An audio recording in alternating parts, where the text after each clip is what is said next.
자, 구경 기자님 네. 이번 주에 무슨 정치 일정이 있나요? 네, 오늘도 40만 정어리원들을 위해서 네. 한 주의 정치 일정을 미리 보는 브리핑을 해보도록 하겠습니다. 감사합니다. 먼저 국민의힘 당대표 레이스가 본격화되고 있는데요. 오늘 서병수 전 의원을 위원장으로 하는 전당대회 선거관리위원회와 여상규 전 의원을 위원장으로 하는 당원당규 개정 특별위원회 구성을 완료했습니다.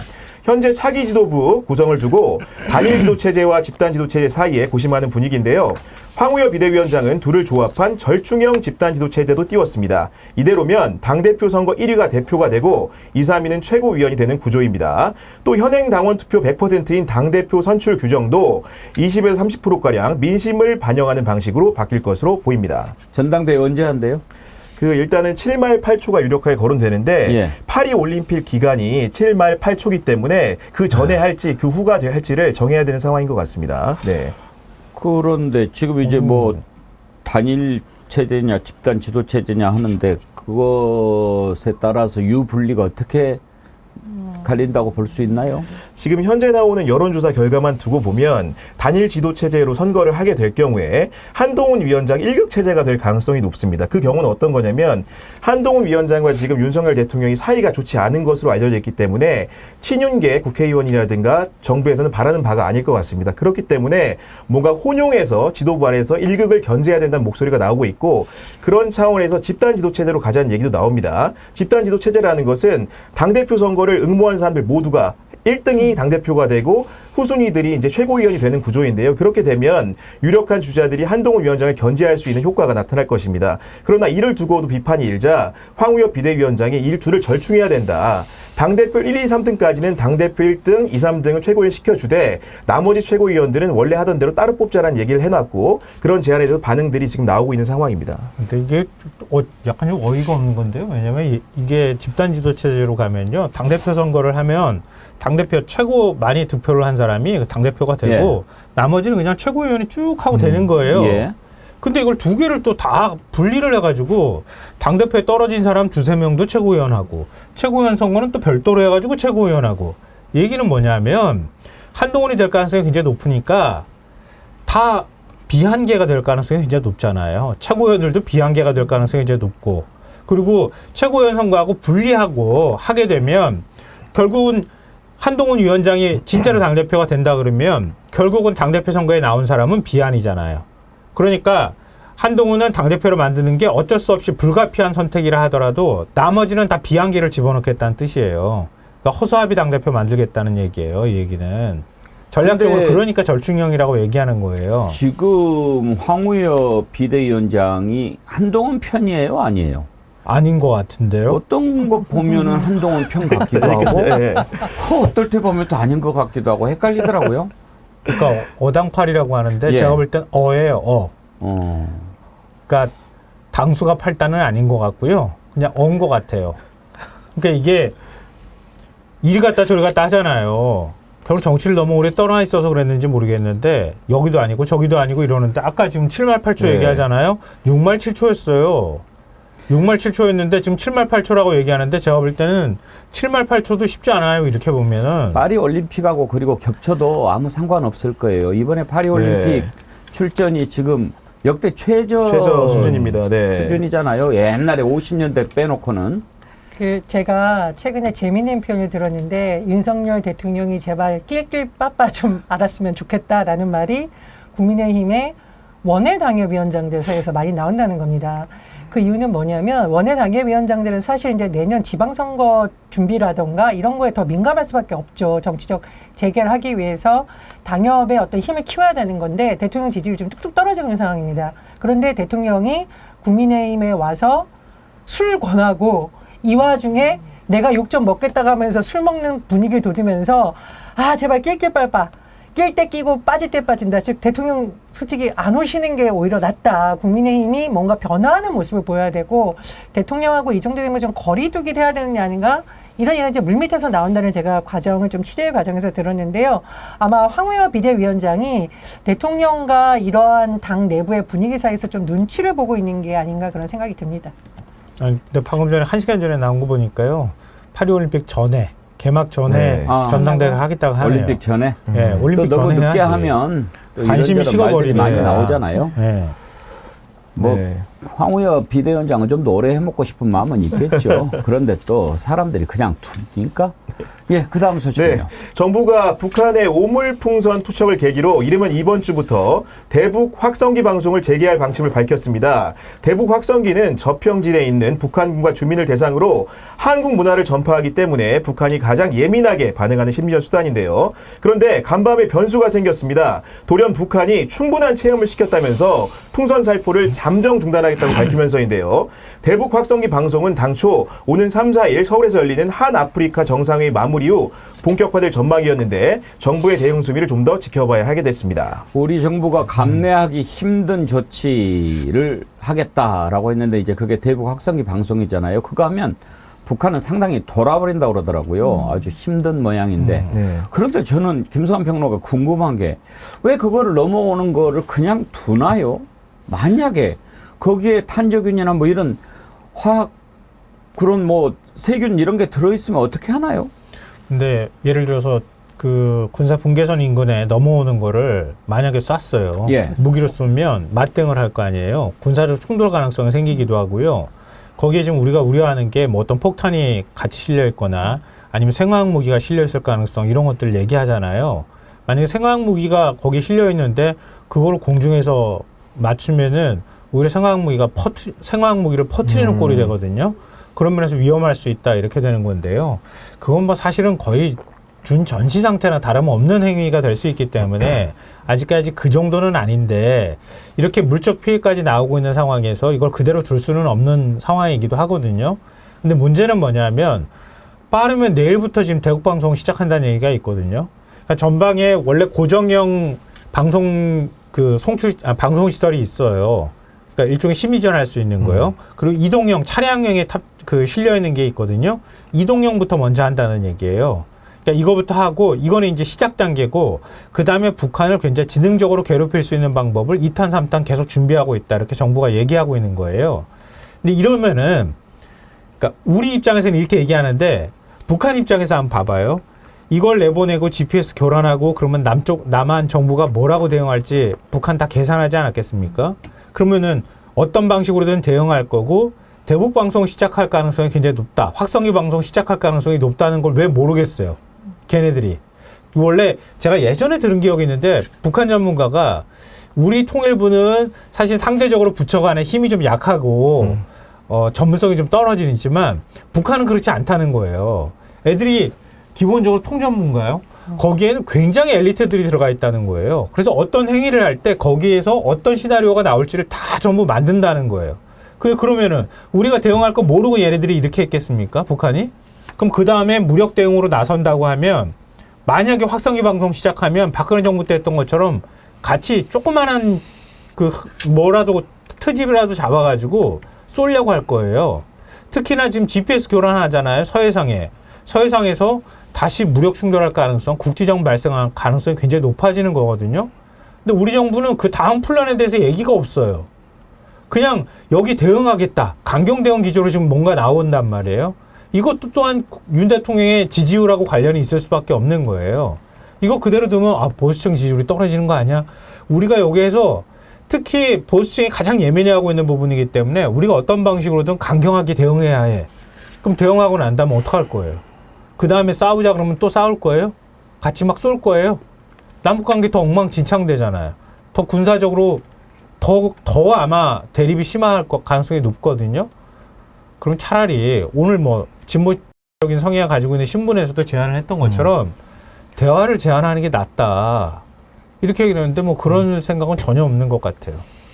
이런 거 보면 좀 약 올라요. 북한이 두 번 싹 해먹고 이렇게 우리 이제 그만할게 뭐 그러면은 이제 뭐 꼼짝 못하고 맨날 그런 식으로 당하니까 북한이 우리를 만만하게 보는 것 같아요. 예, 세 번째는요? 네. 의정 갈등은 현재 진행형입니다. 그러나 27년 만에 의대 정원이 늘어난 여파로 2025학년도 수능 6월 모의평가가 화요일에 실시됩니다. 6월 평가는 수능 실제기관인 한국교육과정평가원이 올해 처음 실시하는 모의고사인데요. 출제 경향과 난이도를 파악할 수 있는 매우 중요한 시험입니다. 특히 의대 증원 영향으로 N수당 지원자가 크게 늘었는데요. 6월 모의포가 지원자 47만 4,133명 중에서 18.7%인 88,698명이 졸업생이라고 합니다. 이 수치는 2021학년도 이후 15년 만에 최대치라고 합니다. 의대 증원과 관련해서 제가 최근에 정말 충격적인 얘기를 하나 들었는데요. 지금 이제 지역별로 의대 정원을 좀 늘려가지고 지역 출신을 많이 선발한다는 거 아닙니까? 그래서 이제는 서울로 가지 말자. 지역에서 공부를 해야 더 갈 수 있는 가능성이 높다 해서 지역에 학원들이 많이 생겨나고 있답니다. 그런데 초등학교 반이 있대요. 초등학교 반. 전 그걸 보면서 정말 충격을 받았어요. 내가 앞으로 어떤 일을 해야 되겠다라고 하는 것을 어떻게 초등학교 때 결정할 수 있습니까? 중학교도 이럴지 몰라요. 고등학교 때도 우리가 2학년 때 이과를 가냐 문과를 가냐 망설이는 선택의 시기가 있잖아요. 근데 초등학생들한테 너 의대 가야 돼 하고 의대반을 보낸다는 얘기입니까? 지금 의대 정원을 무작정 확대하면서 생기는 여러 가지 문제, 이런 걸 보면서 얼마나 이 정부가 철학이 없는가 제가 다시 한번 분노가 치밉니다.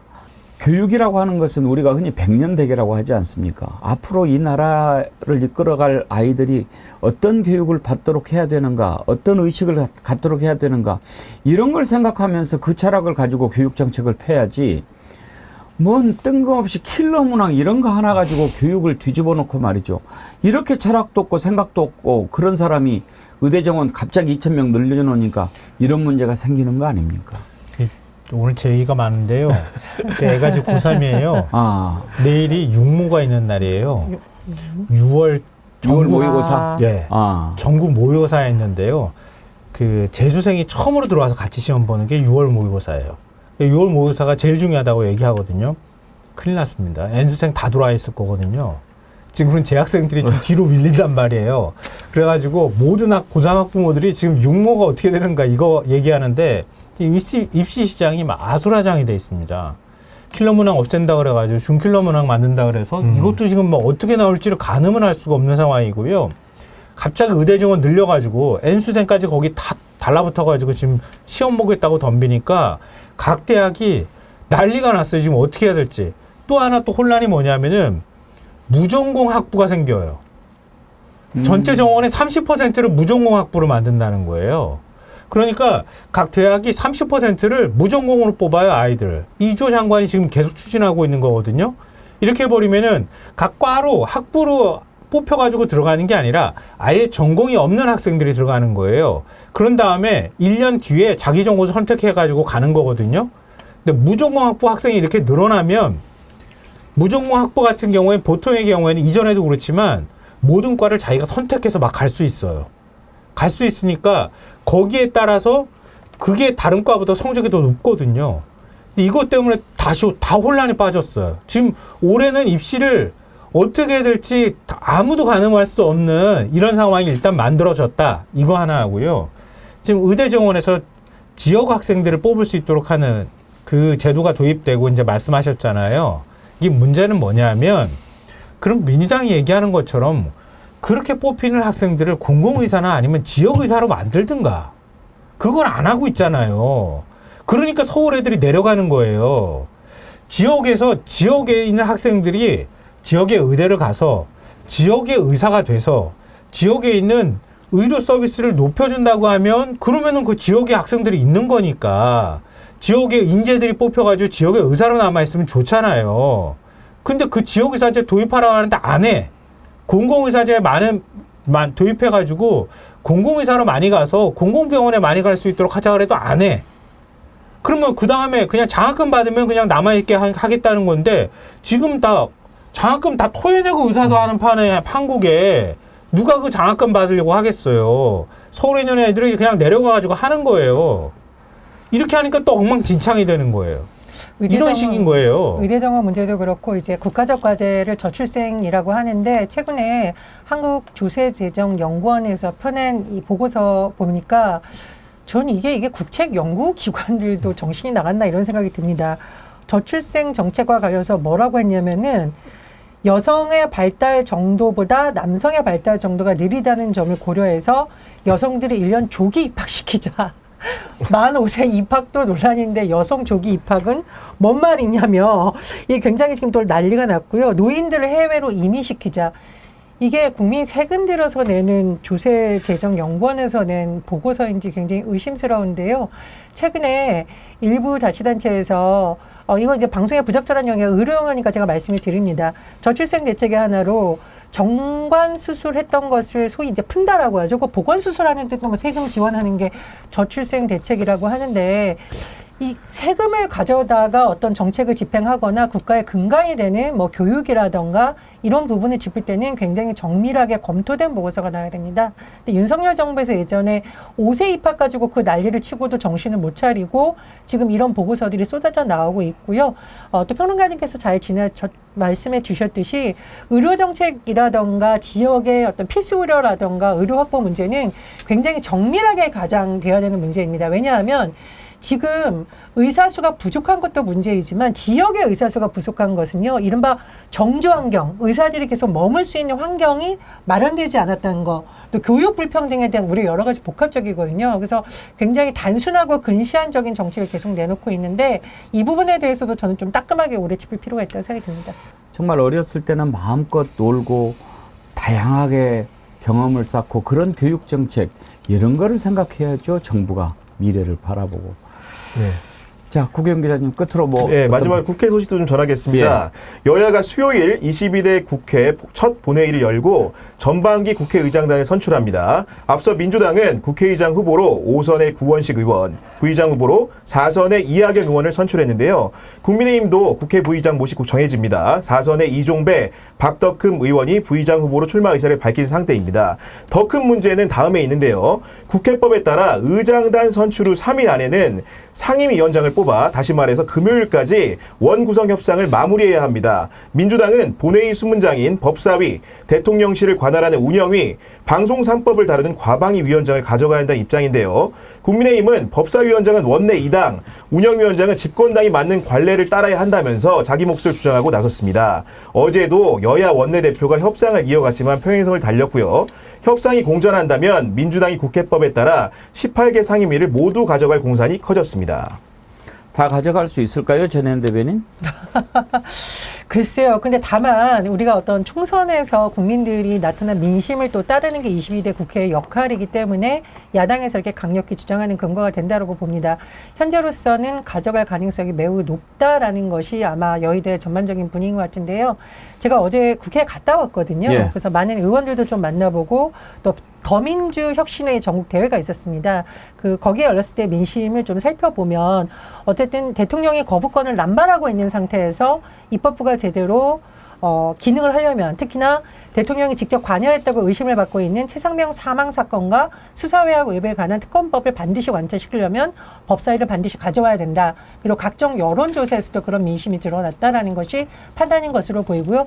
두 번째 운영위 같은 경우에는 역대 대통령실 중에서 이렇게 과연 엉망진창인 대통령실이 있었는가. 반드시 운영위를 통해서 세금 낭비부터 이권단체의 개입 의혹 그리고 김건희 여사를 둘러싼 대통령실의 어떤 비상식적 행동을 짚어야 된다라는 점에서 이건 역시 반드시 지켜야 된다라는 겁니다. 그리고 마지막 한 곳이 과방이었나요? 네, 과방입니다. 과방위 같은 네. 경우에도 방송을 이렇게 무자비하게 탄압한 정부는 거의 독재 정권 이후에 처음이 아닌가 싶습니다. 그렇기 때문에 방송 관련해서 이것은 단순히 야당에게 유리한 점을 만들기 위해서가 아니라 국민의 알 권리를 보호하고 방송의 독립성을 지키기 위해서도 반드시 사수해야 된다는 여론이 있는데 제가 보기에 이 부분에 있어서는 당내 이견이 거의 없는 것으로 보이고요. 국민의힘이 계속 이렇게 협상에 제대로 응하지 않을 경우에는 이 3개 상임위는 반드시 사수하고 법정 기한 내에 이것을 하지 않는다면 국회법에 따라서 모든 상임위를 가져야 할 가능성을 배제할 수 없는 상황이라고 봅니다. 예, 운영위, 법사위, 과방위 지금은 비상시국입니다. 저는 민주당이 반드시 가져와야 한다라는데 동의합니다. 그것 때문에 뭐 협상이 꼬인다? 뭐 그러면 지금은 비상시기니까 21개 상임위 다 가지고 와서 책임지고 하면 됩니다. 지금 가장 중요한 것은 심판 아닙니까? 예, 구경훈 기자 감사합니다. 5분 브리핑 잘 들었고요.